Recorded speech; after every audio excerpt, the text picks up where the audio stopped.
Kita bersatu dalam doa. Kami siap diberkati oleh kebenaran firman Tuhan pada sore hari ini melalui ibadah Tiberias Betos dan juga live streaming, biar menjadi berkat bagi siapapun yang menonton ibadah ini. Firman Tuhan ditabur, kami juga dimerdekakan dari hidup khawatir dan bimbang. Hidup kami bukan karena melihat tapi karena percaya. Bahkan melalui tubuh darah Yesus diurapi dengan minyak, sembuhkan yang sakit dan berikan kelegaan kepada yang berbeban berat. Terima kasih Bapa yang siap diberkati oleh firman Tuhan. Dalam nama Tuhan Yesus sama-sama kita katakan amin. Silakan duduk Bapak Ibu semuanya. Puji Tuhan, haleluya. Ada Shalom Tiberias. Apa kabar Bapak Ibu semua? Luar biasa, senang kembali bisa bertemu dengan Bapak Ibu Gereja Tiberias Indonesia Cabang Bekasi Town Square. Tidak terasa kita sudah masuk di minggu yang terakhir ya, di bulan Maret. Dan juga Bapak Ibu dan saya kita masuk dalam liburan Lebaran ya. Dan juga banyak yang sudah holiday ya, dan jalan-jalan ke luar kota. Tadi ada teman saya jemaat di Bidek ya, dia sampai tadi ikut ibadah sesi pertama di Boston 6:30. Ya, dia katakan, Pak, sebelum pergi ke Semarang kami ibadah dulu. Ya, udah dari kota wisata tadi mereka langsung berangkat naik mobil, keluarga ke Semarang. Ya, saya bilang, wah enak banget, Pak. Kapan-kapan kita touring, Pak, ke luar kota naik mobil. Oke, boleh, saya bilang. Tunggu anak saya yang kedua sampai 6 bulan lah. Ya, biar kuat dulu. Ini masih belum 2 bulan, udah bawa keluar kota, pulang bengek Bapak Ibu ya kan. Janganlah, masih bayi ya. Tapi ya saya bersyukur, happy holiday Bapak Ibu ya. Sukacita bersama keluarga kumpul-kumpul. Tapi jangan lupa kemana melangkah selalu diurapi dengan minyak, amin ya. Karena kita tahu ya maut itu satu langkah di hadapan kita. Supaya kita aman dalam perlindungan Tuhan. Itu aja ya. Oke, kita langsung masuk dalam firman Tuhan. Bisa dikeluarkan temanya pada hari ini. Judulnya adalah karakter yang benar, jalan yang diberkati. Ya, Tuhan mau jalan hidup kita diberkati, tapi yang harus kita jaga adalah karakter kita dulu. Oke, karakter yang benar, jalan yang diberkati. Ya, kita lihat Alkitab kita, Mazmur 1 ayat 1 sampai 3. Mazmur 1 ayat 1 sampai 3. Silakan Pak. Mazmur 1 ayat 1 sampai ke 3. Berbahagialah orang yang tidak berjalan menurut nasihat orang fasik, yang tidak berdiri di jalan orang berdosa, dan yang tidak duduk dalam kumpulan pencemooh. Tetapi yang kesukaannya ialah Taurat Tuhan, dan yang merenungkan Taurat itu siang dan malam. Ia seperti pohon yang ditanam di tepi aliran air, yang menghasilkan buahnya pada musimnya, dan yang tidak layu daunnya. Apa saja yang diperbuatnya berhasil. Oke, keterangannya apa? Ayat ini menunjukkan bahwa orang yang hidup dengan karakter yang benar akan mengalami berkat dan keberhasilan di dalam hidupnya. Bapak Ibu, kalau kita melihat atau membaca Alkitab, ya semua Alkitab pasti mengajarkan kepada orang-orang yang membacanya itu karakter-karakter yang benar dalam hidupnya. Kalau Bapak Ibu baca Kejadian 1 ayat 1 sampai 4 nanti di Alkitab Bapak Ibu baca di rumah. Tuhan mengatakan terang itu baik. Dan Tuhan membedakan terang dan gelap, tidak dipersatukan. Ya, kenapa Tuhan itu mengatakan terang baik? Karena dia sendiri adalah terang dunia. Ya, terang itu adalah karakter Bapak Ibu. Ya, jadi kalau kita sudah dijadikan anak Tuhan, biarlah kita ini jangan lagi hidup di dalam kegelapan. Itu maksud tadi Kejadian 1 ayat 1 sampai 4. Kalau Bapak Ibu baca kitab Mazmur 1 ayat 1 sampai 3, Alkitab mengatakan jangan bergaul dengan orang fasik, jangan bergaul sama orang yang gak takut Tuhan, jangan bergaul dengan orang yang pencemooh. Kenapa? Karena kalau kita bergaul dengan orang-orang yang tidak benar, karakter kita yang baik ini nanti akan terpengaruh. Ya, Alkitab juga mengatakan pergaulan yang buruk merusak kebiasaan yang baik. Jadi kita ini diberikan kehendak bebas oleh Tuhan, bukan berarti hidup kita bisa semau kita, Bapak Ibu. Ya, bagi Tuhan untuk memberkati Bapak Ibu dan saya itu sangat mudah. Tetapi yang mempertahankan apa yang Tuhan percayakan sama kita, yang membuat kita naik adalah karakter kita. Yang Tuhan mau kita kerjakan dalam hidup kita. Kalau Bapak Ibu jadi pemimpin perusahaan, mengangkat orang, apa kriterianya? Oke, dia kriterianya pendidikan, oke S1, akuntansi. Dia bisa pajak, oke. Dia bisa Microsoft, Excel dan sebagainya, oke. Tetapi kalau orang itu punya karakternya yang tidak baik, dia bikin onar di kantor, dia kerjanya nggak jujur, Ya kan, dia jadi batu sandungan di kantor. Saya percaya penasehat dari pimpinan itu mengatakan, Pak, jangan angkat orang itu. Kenapa? Karena karakternya tidak baik.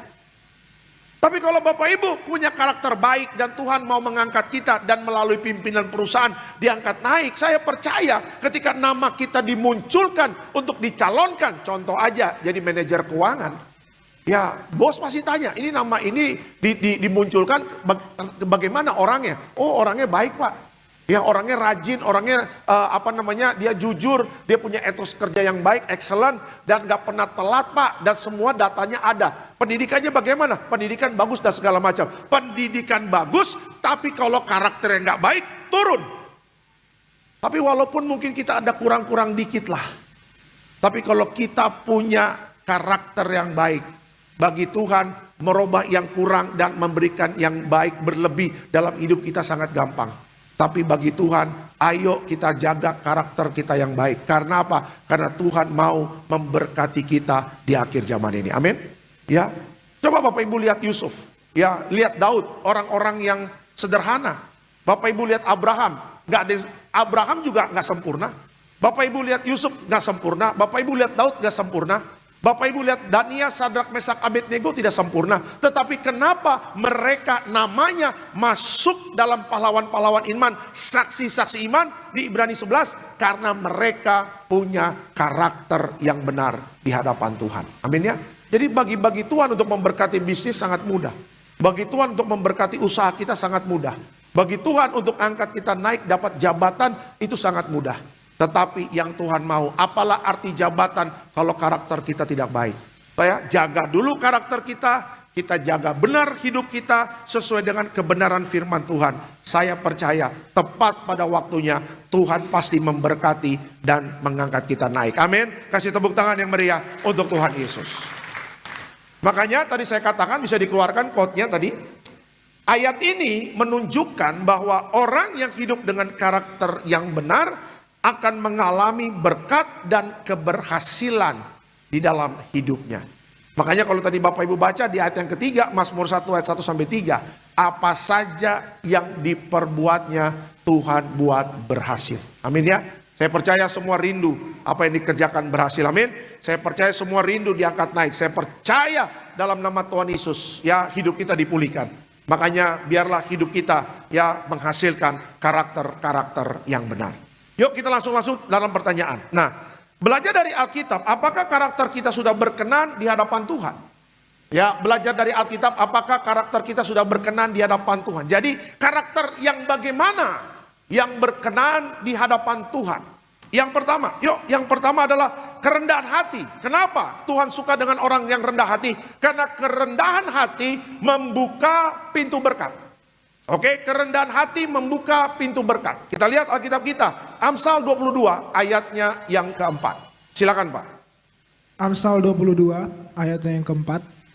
Ganjaran kerendahan hati dan takut akan Tuhan adalah kekayaan, kehormatan, dan kehidupan. Oke, keterangannya apa? Rendah hati bukan berarti lemah, tetapi siap ditinggikan oleh Tuhan pada waktunya. Bapak Ibu, Alkitab mengatakan Tuhan akan meninggikan kita, akan mengangkat naik kita. Ya, ganjaran kerendahan hati apa? Ganjaran takut akan Tuhan ada apalah? Yaitu kekayaan, kehormatan, dan kehidupan. Kekayaan, kehormatan, dan kehidupan itu berbicara God's timing, berbicara waktunya Tuhan. Ya, dunia bisa memberikan kekayaan, bisa. Dunia bisa memberikan kehormatan, bisa. Dunia bisa memberikan kehidupan yang berkelimpahan, hidup yang sukses, bisa. Tetapi dunia tidak mengajarkan kerendahan hati, yang dimana kerendahan hati itu adalah karakter Tuhan. Coba Bapak Ibu lihat Alkitab, apakah Tuhan sombong ketika dia menjadi manusia? Tidak. Ya, Tuhan senang bersama orang yang kena kusta. Tuhan senang bertemu dengan wanita penjina Maria Magdalena. Tuhan senang sama orang-orang miskin di zaman itu. Dia tidak memilah-milah. Oh, kamu orang miskin, kamu orang kaya. Saya bergaul dengan orang kaya, saya tidak bergaul dengan orang miskin. Tidak. Tetapi Yesus datang untuk apa? Untuk menyelamatkan hidup manusia. Dan dia mengajarkan kerendahan hati.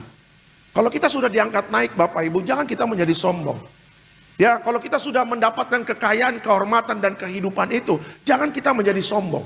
Ya jangan kita menganggap remeh ya orang-orang di bawah kita. Jangan kita menganggap remeh office boy di kantor kita. Jangan kita menganggap remeh yang suka bantu kita fotokopi di kantor. Kita menyepelekan dia, kita mencuekkan dia dan sebagainya. Tidak boleh. Kenapa? Karena balik lagi di hadapan Tuhan, mau kaya atau miskin, mau sekolah tinggi atau tidak, semuanya sama di hadapan Tuhan.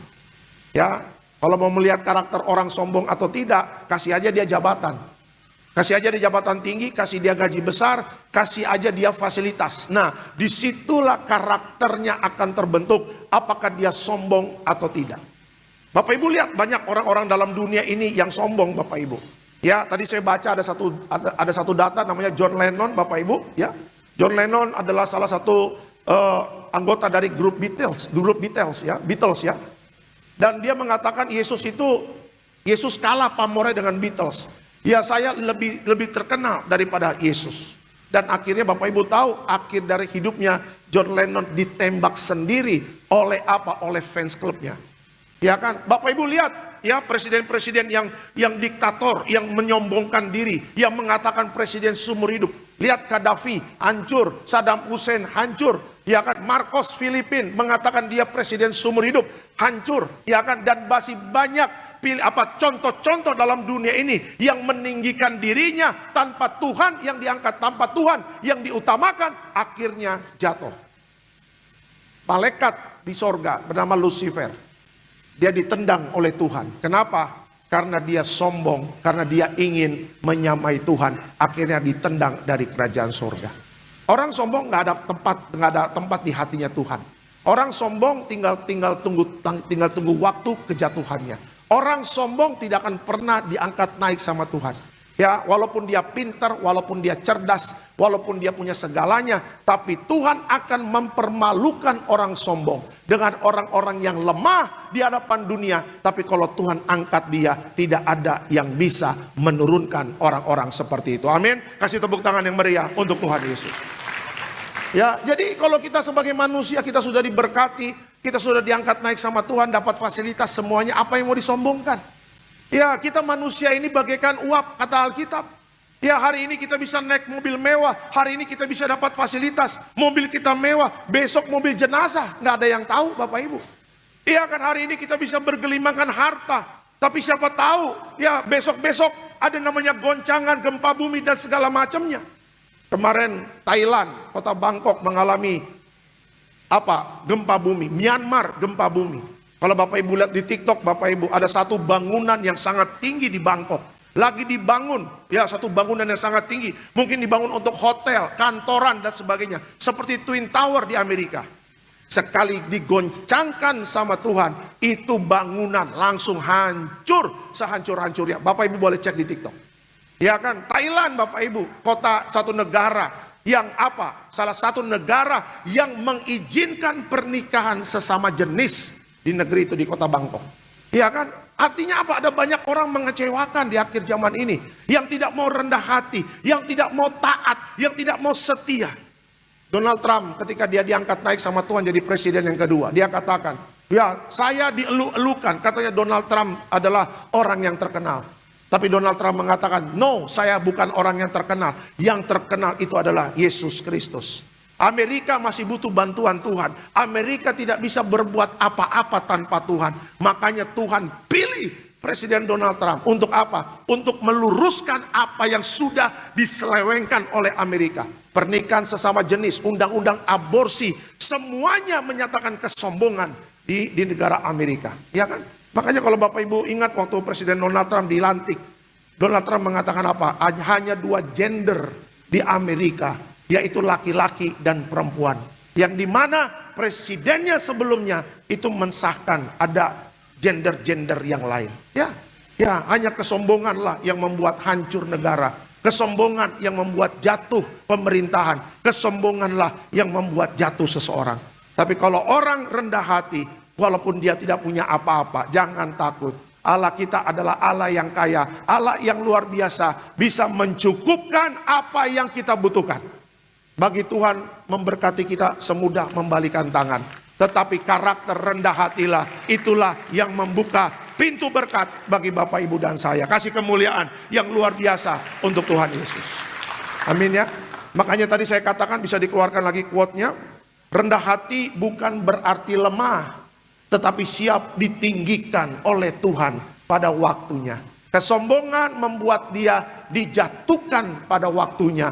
Kerendah hati membuat Tuhan akan meninggikan Bapak, Ibu, dan saya pada waktunya. Amin. Makanya kalau sudah diangkat Tuhan, tetap rendah hati, tetap low profile, tetap menjadi orang yang sederhana, dan tetap bergaul dengan siapapun. Ya, karena Tuhan tidak pernah milih-milih. Tuhan bergaul dengan siapapun. Kita juga harus bergaul dengan siapapun dan menjadi berkat dimanapun kita berada. Itu yang pertama. Yang kedua, ya, karakter apa yang berkenan di hadapan Tuhan? Yuk, yang kedua. Yang kedua adalah kesetiaan dalam hal kecil. Oke, kesetiaan dalam hal kecil membawa kepercayaan yang lebih besar. Kita lihat Alkitab kita, Lukas 16 ayatnya yang ke-10. Silakan, Pak. Lukas 16 ayatnya yang ke-10. Barang siapa setia dalam perkara-perkara kecil, ia setia juga dalam perkara-perkara besar. Dan barang siapa tidak benar dalam perkara-perkara kecil, ia tidak benar juga dalam perkara-perkara besar. Oke, keterangannya apa? Tuhan menguji kesetiaan kita dalam hal kecil sebelum mempercayakan perkara yang lebih besar. Ya, waktu itu Bapak Ibu saya punya handphone itu sudah error Bapak Ibu, mereknya Samsung. Istri bilang sama saya, ganti saja, upgrade yang lebih besar, kapasitasnya. Akhirnya saya ganti. Nah, waktu itu Bapak Ibu, saya di dalam galeri itu, saya masih menemukan foto lama saya. Saya masih menyimpan foto di mana ada jadwal saya pertama kali khotbah. Ya, di handphone saya yang lama, 2011. Saya ingat banget Bapak Ibu, pertama kali saya ke Makassar, sesi terus minggu keduanya ke Semarang, minggu ketiganya saya di Jakarta. Waktu saya di Jakarta Bapak Ibu, saya cuma dapat 3 sesi. Saya ingat banget, ya, sesi pertama Cinere, sesi kedua Depok, sesi ketiga Cikarang. Oh haleluya. Ini kami pendeta-pendeta zaman dulu, para evangelis mengatakan ini jalur Gaza Bapak Ibu. Jalur Gaza. Belum ada tol Cibitung yang baru, Cinere Serpong, Jatikarya, nggak ada, belum ada. Jadi benar-benar tol lingkar luar. Ya, dari lingkar luar sana TB Simatupang. Udah tolnya itu aja. Saya dapat jadwal jam 8 Bapak Ibu di Cinere. Setelah itu ke Depok. Depok Cinere dekat, tapi titik macetnya banyak sekali. Ya, akhir dari Depok Bapak Ibu nyampe lah jam 11, 1 jam perjalanan. Dapat jadwal jam 1 di Cikarang. Ya, untuk menuju Cikarang saya harus lewat Cinere lagi, masuk tol di depan Citos, tol dalam kota, lurus lingkar luar. Sampai nanti ada Bekasi Barat, masuk lagi, baru terus Cikarang. Ibadah jam 1 Cikarang, sampai Cikarang 2:30. Muka jemaat keras semua Bapak Ibu. Sampai akhirnya ada yang teriak, salibkan dia, salibkan dia. Dalam hati saya, apakah aku Yesus? Ya kan? Harus disalibkan? Ya, waduh, itu berminggu-minggu. Kalau saya di Jakarta, saya dapat jadwal itu. Mau protes gak bisa. Ya kan, kita masih evangelis, saya evangelis 2 tahun Bapak Ibu, setia aja. Ya, ada kalanya saya mendapatkan jadwal tambahan. Ada satu pendeta nggak bisa, jadi yang ngurus jadwal telepon saya, "Lek, lu di mana?" "Oh kok saya masih di Cikarang." "Lanjut ya, ada tambah 1 sesi lagi." Ya, gantiin pendeta. "Di mana?" "Cempaka Putih." Dari Cikarang ke Cempaka Putih. Haleluya. Sementara mobil papi saya Bapak Ibu kecepatan cuma 90. Setelah itu gemetar. Dipaksakan lagi, jendela bisa lepas Bapak Ibu ya kan. 90 km per jam. Saya saat itu sama tim saya, namanya si Yuda kalau nggak salah. Ya, dia nyetir dengan pelan ya kan. Saya beliin kopi, saya beliin es jeruk supaya dia semangat nyetirnya. Dia nyetir, saya tidur Bapak Ibu ya kan. Masuk alam roh. Ibadah di Cempaka Putih jam 4 sampai di gereja Cempaka Putih Tiberias 5:30. Sama ada yang nyeletuk, salibkan dia, salibkan dia. Karena terlambatnya sangat luar biasa. Ya, apa yang saya lakukan? Apakah saya protes? Tidak. Tetapi ya setia saja.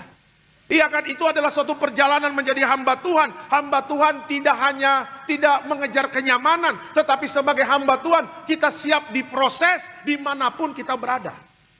Kita bersyukur menjadi hamba Tuhan di kota masih dapat mobil, masih dapat fasilitas. Iya kan. Bagaimana hamba-hamba Tuhan yang di desa sana, bagaimana hamba-hamba Tuhan yang di kampung sana, yang menuju rumah jemaat, menuju gereja, mereka harus jalan kaki. Ya kan? Tapi saya pernah itu sama sepupunya patungan uang Bapak Ibu untuk membelikan motor kepada salah satu hamba Tuhan di daerah Sipahutar sana, di kampung sana.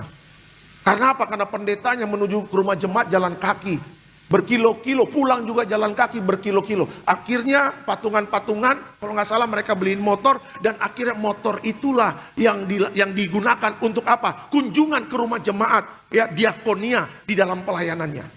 Yang jalan kaki aja tidak mengeluh, yang jalan kaki aja tidak bersungut-sungut, yang jalan kaki aja mereka bersyukur menjadi hamba Tuhan, tidak mengejar kenyamanan, tetapi melayanannya untuk memuliakan nama Tuhan.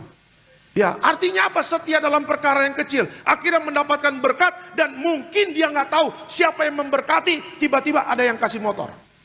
Ya, inilah setia dalam perkara yang kecil. Ya, anak-anak muda, jangan kau hanya pingin rumah besar, ya pingin mobil mewah. Kenapa? Karena melihat public figure yang selalu memamerkan kekayaan-kekayaan.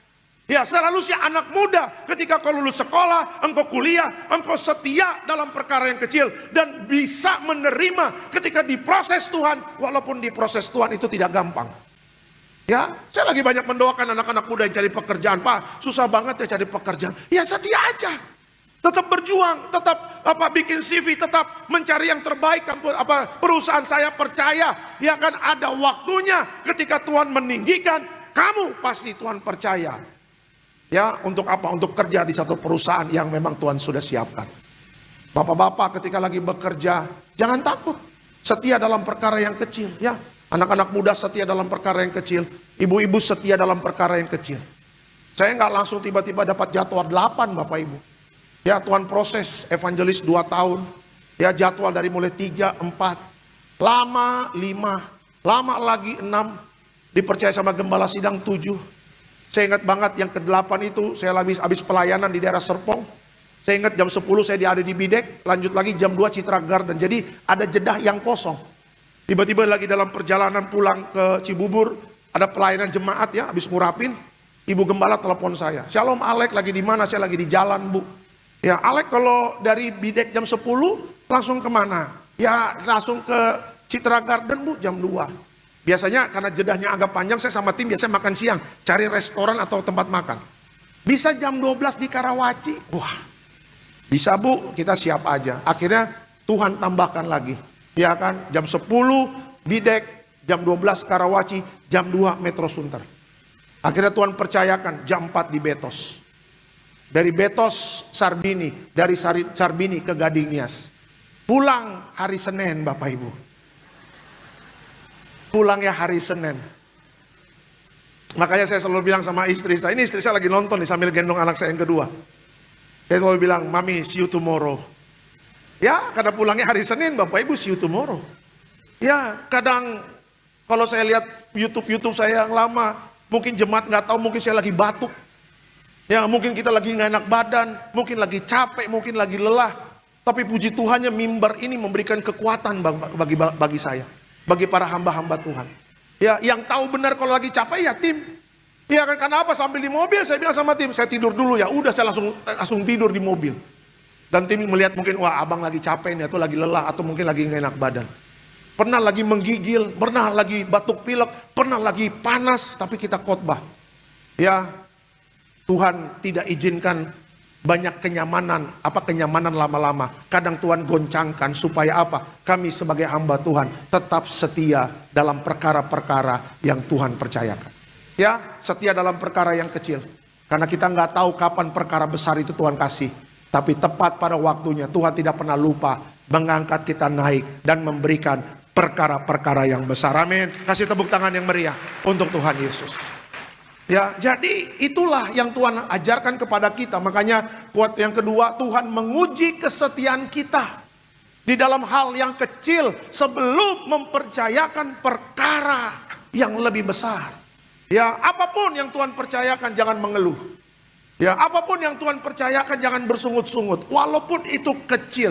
Kenapa? Karena ada maksud Tuhan di sana untuk menguji kesetiaan Bapak Ibu dan saya. Ya, Jadi karakter yang kedua yang Tuhan senang bagi hidup kita adalah rupanya Tuhan senang dengan kesetiaan kita dalam hal yang kecil. Itu yang kedua. Dan yang ketiga Bapak Ibu, karakter yang bagaimana yang berkenan di hadapan Tuhan. Yang ketiga adalah karakter takut akan Tuhan. Nah ini dia. Menjadi dasar hidup yang benar. Kita lihat Amsal 9 ayatnya yang ke-10. Silakan Pak. Amsal 9 ayatnya yang ke-10. Permulaan hikmat adalah takut akan Tuhan, dan mengenal yang Maha Kudus adalah pengertian. Oke, keterangannya apa? Hidup yang benar dimulai dengan takut akan Tuhan dan menjauhi dosa. Bapak Ibu tahu dosa itu menghancurkan karir orang. Dosa itu menghancurkan masa depan orang. Ya, Bapak Ibu lihat orang yang diangkat naik sama Tuhan. Kita lihat contoh-contoh di televisi lah. Sudah diangkat naik, pegang perusahaan besar, gajinya miliar. Akhirnya dipermalukan masuk televisi, ditangkap KPK, diborgol, pakai jaket kun orange-nya KPK. Kenapa? Karena melakukan dosa dan pelanggaran. Ya, kalau mereka gajinya miliar Bapak Ibu. Ini kita membahas saja. Ya, waktu mereka melihat gajinya miliar, saya katakan, waktu mereka pensiun kekurangan enggak? Tidak.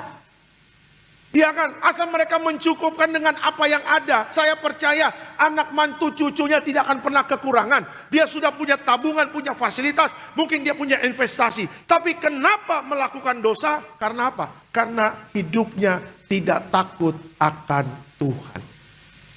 Bapak Ibu ada satu lucu-lucu anekdot Bapak Ibu. Ya, Korea Utara.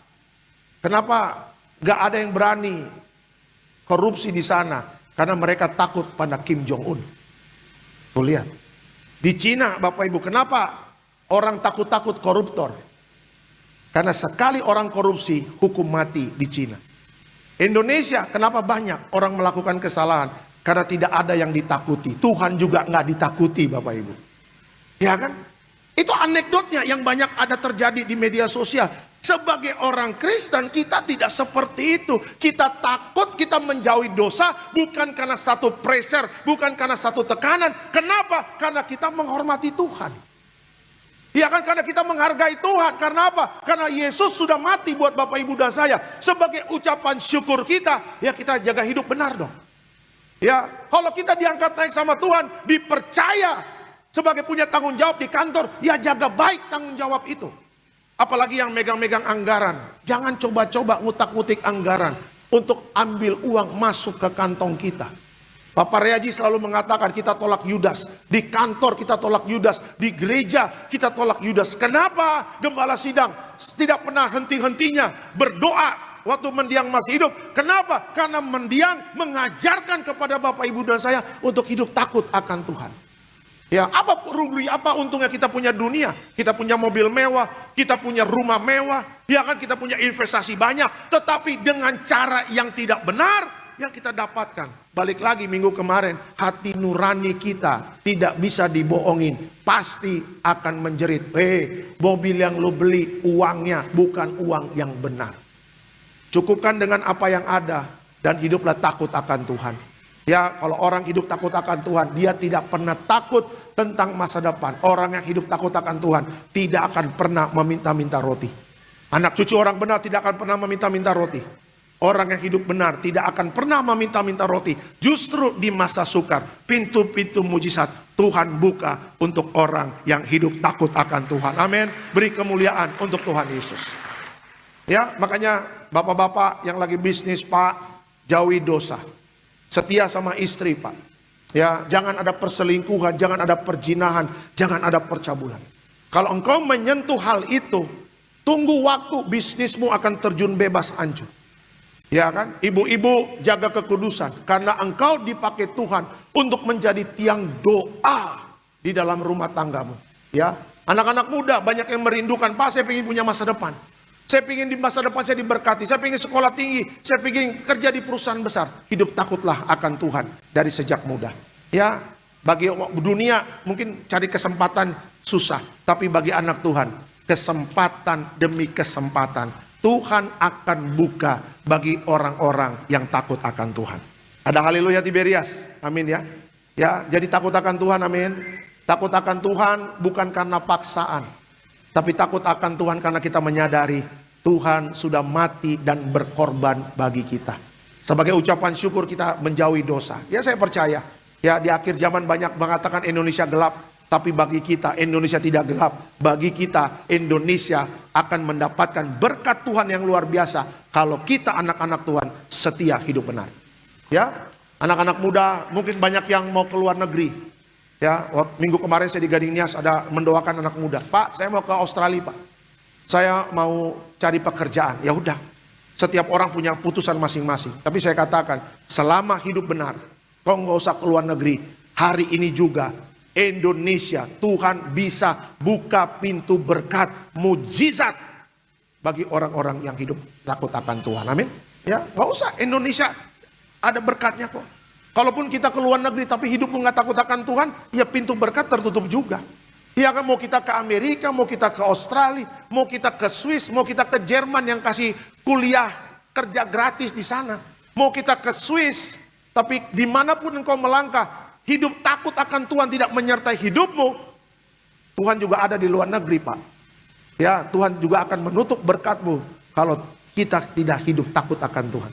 Tapi walaupun kita di Bekasi Barat, nah itu dia. Walaupun hidup kita di Bekasi Timur, Pak, saya di Tambun, Pak. Di Tambun Tuhan juga hadir. Pak, saya di Merunda, Pak. Merunda juga Tuhan hadir. Pak, rumah saya Narogong, Pak, jalur Gaza, Pak. Nah itu dia. Berapa kali saya di Narogong, Bapak Ibu, mobil saya pecah bannya kempes. Ya kan, wah itu pakunya segede-segede gitu, Narogong, jalur Gaza saya bilang. Makanya kalau dari rumah saya di Cilengsi mau ke rumah kakak saya di Pekayon Bekasi Barat tuh, Century itu yang depan mall baru, istri saya bilang lewat Narogong, tidak. Karena paku-paku sudah siap untuk menghancurkan ban mobil kita. Mendingan kita lewat tol baru, Cibitung saya bilang, nggak apa-apa bayar mahal. Iya kan? Pak, rumah saya di Narogong, apakah Tuhan hadir? Selama kau hidup takut akan Tuhan, Narogong penuh kemuliaan Tuhan. Amin. Kasih tepuk tangan yang meriah untuk Tuhan Yesus. Ya, mau dimanapun rumahmu, mau di ujung dunia manapun. Iya kan? Ya mau di Cikupa sana, di Balaraja sana. Ya mau di Bojonggede, mau di mana, Tuhan hadir. Iya kan? Karena Tuhan menyertai orang yang hidup takut akan Tuhan. Alkitab mengatakan hidupmu akan berhasil dan beruntung. Ya, nggak usah takut. Orang dunia takut karena apa? Karena hidupnya nggak takut akan Tuhan. Saya dapat berkat bagaimana? Oh, kita nggak seperti itu. Kita hidup takut akan Tuhan. Amin. Orang yang hidup hidup takut akan Tuhan, masa depannya pasti diberkati Tuhan. Beri kemuliaan untuk Tuhan Yesus. Sebagai kesimpulan dalam khotbah saya pada sore hari ini, yuk kesimpulan terakhir. Tetaplah rendah hati, setia dalam hal yang kecil, dan hidup dalam takut akan Tuhan. Maka hidupmu akan berbuah dan berhasil. Selamat hari Minggu Tiberias. Tuhan Yesus memberkati. Beri kemuliaan untuk Tuhan Yesus. Hidup Bapak Ibu dan saya bagaikan bejana yang harus siap dibentuk. Dan kalau dibentuk Tuhan itu gak enak Bapak Ibu. Sakit. Merubah karakter yang tidak baik menjadi baik memang tidak mudah. Semua ada proses. Tapi yang penting buka hati dan mau taat dan setia. Nurut sama Tuhan tuh nurut, jangan membangkang. Ya, sama Tuhan tuh nurut, jangan protes. Sama Tuhan tuh iya aja. Seperti Abraham disuruh keluar dari Ur Kasdim, Abraham gak banyak tanya Tuhan mau kemana, dia nurut. Kenapa? Karena siapa yang menuntun kita? Tuhan, bukan manusia. Kalau manusia mungkin kita bisa protes, kalau manusia mungkin kita bisa berargumentasi. Tetapi kalau Tuhan sudah menuntun dan membentuk kita, gak usah banyak tanya, nurut saja. Karena apa yang Tuhan perbuat untuk kita bukan rancangan kecelakaan, tapi rancangan yang penuh dengan damai sejahtera. Kalau kita sedang dibentuk bagaikan bejana, bersukacitalah. Karena karakter-karakter yang baik akan keluar dalam setiap kehidupan kita. Terima kasih Tuhan Yesus. Karakter yang disukai Tuhan yang pertama adalah kerendahan hati. Bintang fajar Lucifer, dia ditendang dari sorga. Kenapa? Karena dia sombong, ingin menyamai Allah. Dan dia tidak mendapatkan tempat di sorga, ditendang sama Tuhan. Orang yang sombong tidak mendapatkan tempat di hatinya Tuhan.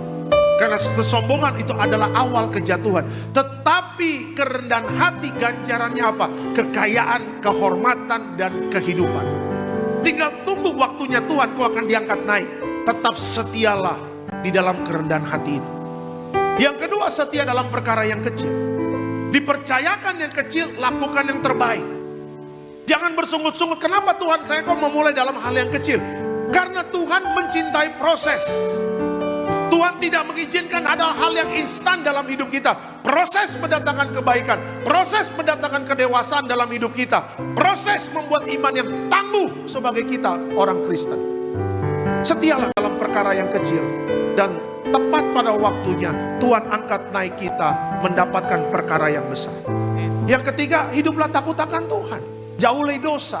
Dosa menghancurkan karirmu, Pak. Dosa menghancurkan keluargamu, Pak. Dosa menghancurkan masa depan anak-anakmu. Tidak ada masa depan kalau orang hidupnya dalam dosa. Tapi ada masa depan ketika manusia, orang percaya, hidupnya takut akan Tuhan.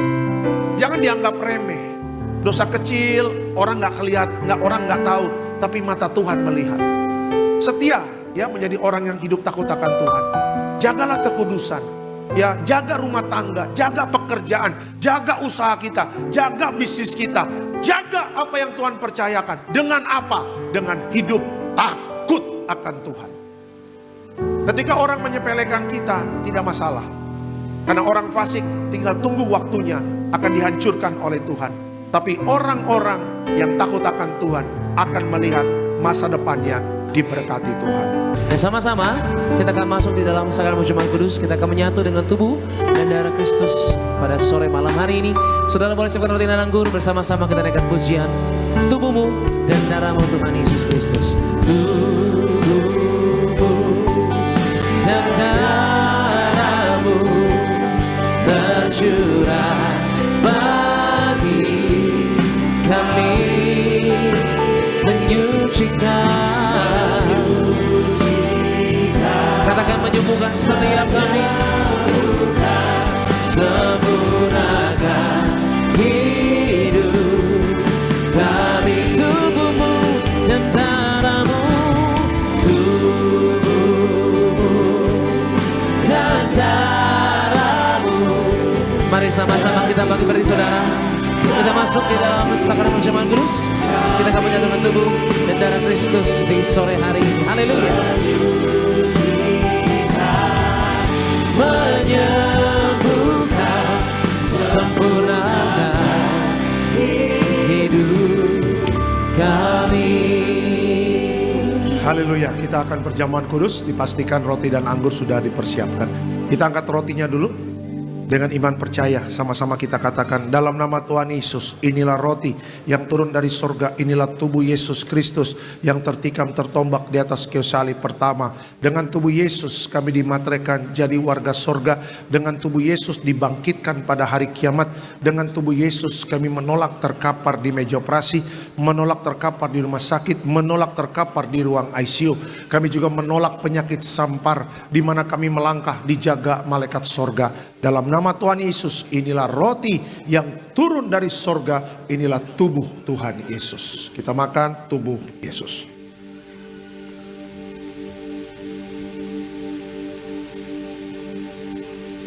Ya. Kita angkat anggur. Sama-sama kita katakan, dalam nama Tuhan Yesus, inilah darah Yesus Kristus sebagai perjanjian baru yang kekal. Pertama kami bertobat, minta ampun sama Tuhan atas setiap dosa dan pelanggaran kami. Dengan kuasa darah Yesus menghancurkan setan dan perbuatannya. Hidup kami kudus, kami tolak perjinahan, kami tolak percabulan, kami tolak poligami, poliandri, kami tolak perceraian, kami tolak orang ketiga dalam rumah tangga kami. Karena kalau ada orang ketiga tidak bisa jadi warga sorga. Kami percaya dengan kuasa darah Yesus kami dimateraikan jadi warga sorga. Kami percaya dengan kuasa darah Yesus setiap penyakit kami hari ini sembuh. Kami tolak sakit jantung, kami tolak sakit paru-paru, kami tolak sakit ginjal, kami tolak sakit diabetes, hepatitis, kami tolak darah tinggi, darah rendah, kami tolak stroke, kami tolak kanker, tumor, kista, miom, kami tolak mandul, kami tolak keguguran. Kami percaya dengan kuasa darah Yesus hari ini aku sehat, aku sembuh, mujizat terjadi. Jangan diminum dulu Bapak Ibu, berdoalah sungguh-sungguh kepada Tuhan dengan segenap hatimu. Minta sama Tuhan agar Roh Kudus memampukan kita untuk terus menjaga karakter yang berkenan di hadapan Tuhan.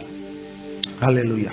Sama-sama kita katakan dalam nama Tuhan Yesus, perjamuan kudus ini kuasanya lebih dari roti mana. Yang pertama, dengan kuasa perjamuan kudus makan tidur diberkati, tidak miskin, tidak kekurangan. Dengan kuasa perjamuan kudus kami mulia jadi warga sorga. Dengan kuasa perjamuan kudus punya roh majikan, roh miskin, roh bangkrut, roh gagal kami tolak. Agar pekerjaan kami, usaha kami, bisnis kami, toko dagangan kami, studi anak-anak, pelayanan, rumah tangga diberkati Tuhan ratusan ribuan kali ganda. Dalam nama Tuhan Yesus, segala dosa, sakit, penyakit, kutuk sudah selesai diangkat di atas kayu salib. Inilah darah Tuhan Yesus. Terima kasih Pak.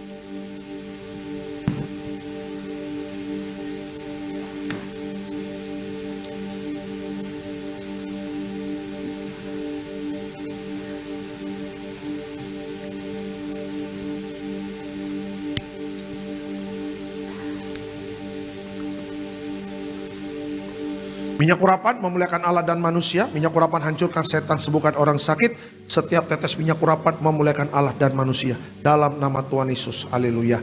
Amin. Diberkati setiap pokok doa, doa orang benar. Bila yakin didoakan besar kuasanya, Amba mengangkat setiap permohonan doa. Percaya mujizat sudah terjadi dalam nama Tuhan Yesus. Kita tetap bangkit berdiri, kita akan tutup ibadah ini. Diberkati selalu Tiberias Bekasi Town Square. Yang pertama, koordinator bersama tim yang melayani pada hari ini, Pak David Raharja bersama tim melayani sepanjang hari ini pelayanan penuh kuasa dan penuh mujizat. Tetap setia melayani karena jerih payah kita dalam pelayanan tidak akan pernah sia-sia. Berkati juga kami berdoa secara khusus Gembala Sidang yang kami kasih Ibu Pendeta Darniati Pariaji. Tuhan berkati bersama Bapak Pendeta Aristo Pariaji, Bapak Pendeta Argo Pariaji, Tuhan berkati. Pelayanan Gembala Sidang bersama keluarga penuh kuasa, penuh mujizat, menghantarkan banyak jiwa-jiwa dimatrekan jadi warga sorga. Hamba juga berdoa untuk seluruh jemaat Tiberias yang hadir pada hari ini. Tuhan berkati rumah tangga rukun dan damai, saling mengasihi, saling mengampuni. Juga di mana melangkah dijaga malaikat sorga. Anak-anak muda hiduplah takut akan Tuhan, sehingga apapun yang dikerjakan Tuhan buat berhasil. Berkati juga untuk Inang Desi Pos-Pos, Tuhan berkati, tetap diberikan kekuatan. Juga karena ditinggal suami, dipanggil ke rumah Bapa di sorga. Tapi kami percaya Tuhan memberikan kekuatan, penghiburan, sukacita, damai sejahtera untuk Ibu Desi Pos-Pos. Tuhan berkati juga untuk Bapak Julito Siahan. Tuhan berkati jantung sehat sempurna, juga organ-organ tubuh sehat sempurna. Dari ujung kepala sampai ujung kaki Bapak Julito Siahan sehat diberkati Tuhan. Dalam pekerjaan bersama istri, anak-anak aman dalam perlindungan Tuhan. Terima kasih Bapak, terima kasih Tuhan Yesus untuk waktu yang sudah Tuhan berikan kami sampai ada di akhir bulan Maret. 1 bulan full Tuhan menjaga. Dan minggu depan kita akan masuk di bulan April. Kalau Tuhan menjaga kami di bulan Maret, Tuhan juga menjaga kami di bulan April. Terima kasih Bapak. Dan sebentar kita akan pulang. Dan sebelum pulang kita terima berkat dari Tuhan. Tuhan memberkati engkau dan melindungi engkau. Tuhan menyinari engkau dengan wajahnya, memberi kasih karunia. Tuhan menghadapkan wajahnya kepadamu dan memberi engkau damai sejahtera. Yang disayang Tuhan, diberkati Tuhan dalam nama Tuhan Yesus. Sama-sama kita katakan amin.